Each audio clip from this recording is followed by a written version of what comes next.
Hi, I'm Viren Alwani, and I got 7th place in Milwaukee, and I got 5th place at the uh, Kissimmee Regional, and I played White Forest Runick toy.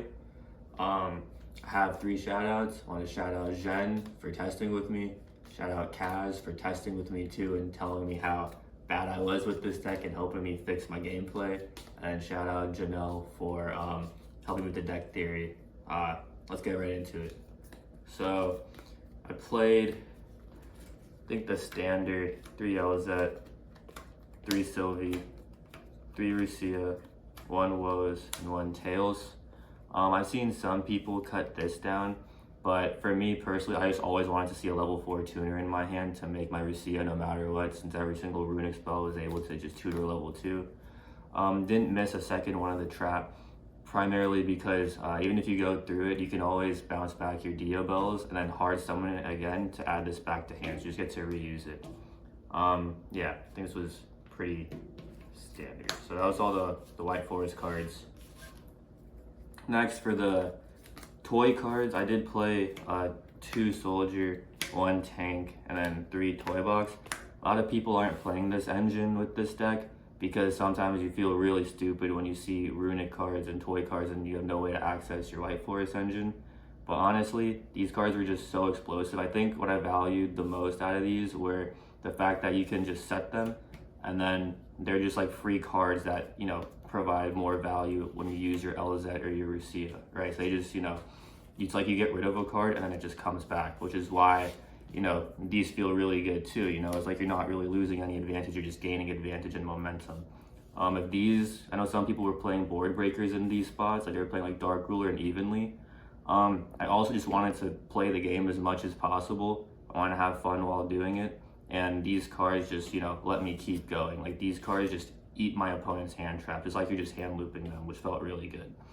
I would side these out going second for sure, but they're still playable going second, so I thought these were better to main as opposed to the board breakers.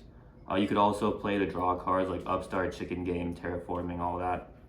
That's also a good option, but I opted for this because these are also, if you hard draw these, they're level 4s, and if your opponent, like a shifter or drolls you, you have easier access to Baguska, so you could just skip the turn and just try again next time, you know? So that's why I opted for these cards. Really fun cards to play too.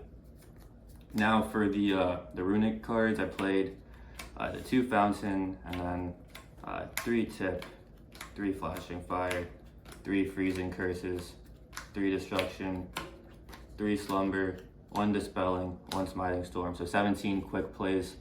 It felt good. Like you could play more if you wanted, but honestly, these just felt completely fine to me.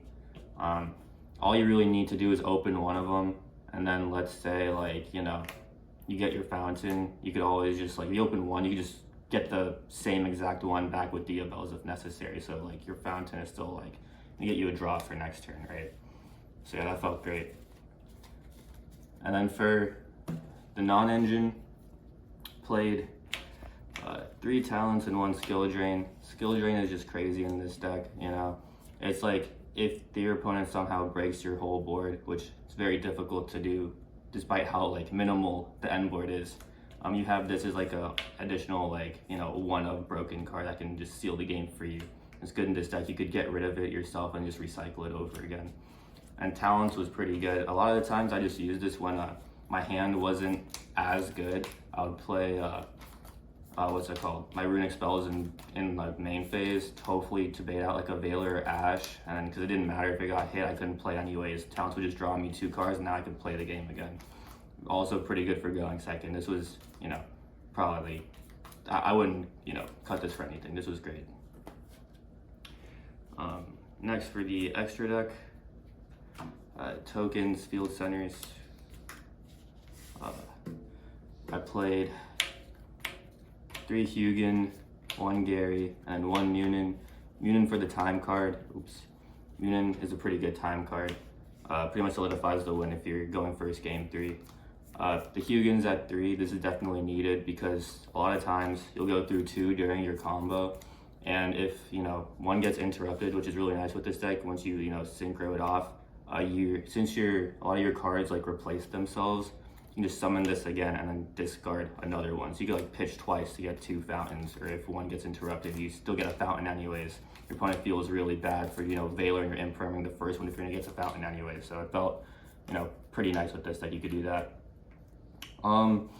Gary, I missed a second Gary one time, but a majority of the time for my combo, or like let's say I'm 1 body short, I would summon the second Gary to link that off. In this case, I would just summon the second Munin, the Munin to link it off for my SP. But the second one came up once, and it was just because for the level 4 Dark non-tuner for Chaos Angel, I wanted to make a bigger boy. But yeah, this was great. Next, I played the basic, the 3 White Forest cards. They're recyclable. A lot of people don't know you could Sylvie twice, so it's like you could shuffle it back and then summon it. Same turn, Book of Eclipse your opponent's whole field again, which is pretty crazy. I did that a couple times. Yeah. Next, for the big guys, we played Chaos Angel and Shenying. I would only really make this if my board gets nibbed.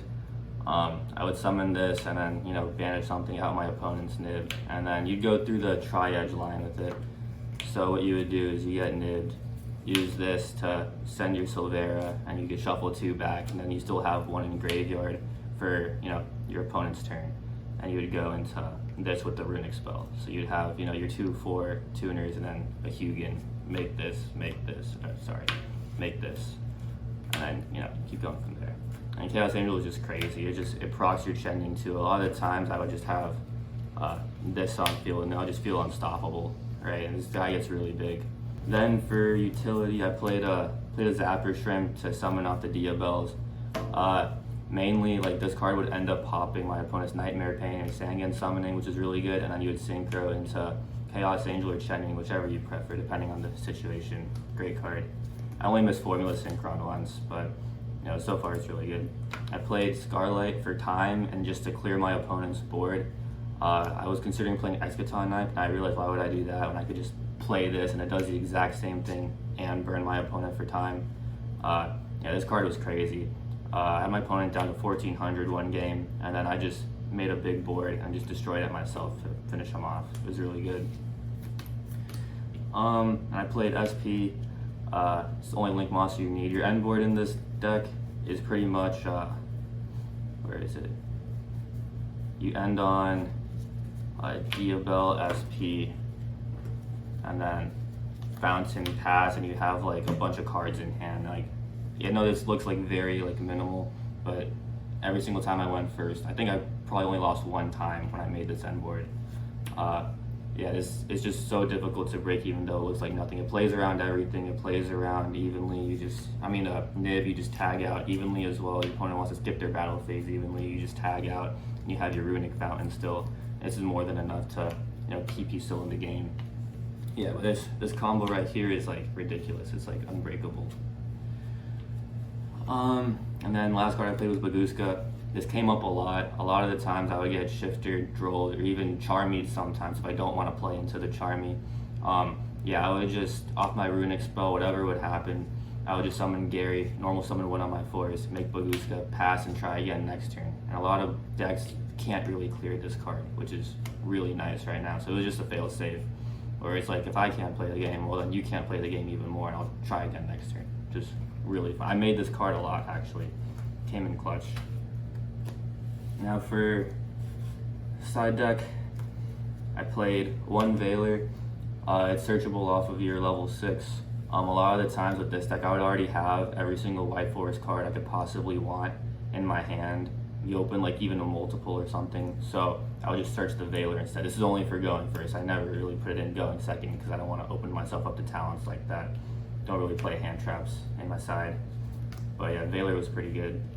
Won me a couple games, just the one up. I would hard draw it, and it was really nice. Then I played 3 Charmies. This didn't really matter because I didn't see it in both tournaments. It was crazy. The whole entire Milwaukee regional, it was 9 rounds. I didn't see this card once. I lost, what's it called?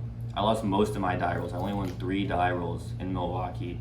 And I did not see this card one time in any of my, game twos, threes, whatever. It didn't matter. But in Kissimmee, I actually did end up in also 9 rounds. I saw this card twice, and it was really crazy one time, and the other time it was just, normal. But yeah, this card, you don't even need it. I rarely saw it. It was nice to see it though. Then I did play 3 Dogwood, where I'm going second in time, but I actually never ended up using it for that, because even though I went second a lot, I won a lot, like almost all of my game 1, so I was ending up, going first into game 3. So what this card actually ended up doing for me was I would play it into 10 pot so that they'd have a harder time killing me. Like, they could still go try and drag and pop Field Spell to, kill you through Dogwood, but with all of your interruption, it makes that very difficult to do. So when they have, like, just when their hand isn't as cracked, it's like very difficult for them to kill you through Dogwood, which was really nice. That's pretty much the only reason it's the only like time it came up. Now for the spells, I played a Called By. My going first cards were just these. This is all I would put in. You don't really need anything else. The deck is crazy on its own. You just play this because you don't want to get shifted or, whatever crap. And then this for searching purposes, right? I played 1 Duster for back row decks, and then I played for the last cards. Played my board breakers. When I'm going second, depending on the matchup, it would pretty much be a combination of this that would go in. This would go in every single time, pretty much. And then for the toy engine, and typically it would be this, and then I would side out like a runic spell and something else for copies of these. And yep, that's it. That's the deck profile. Thank you. This deck is really fun.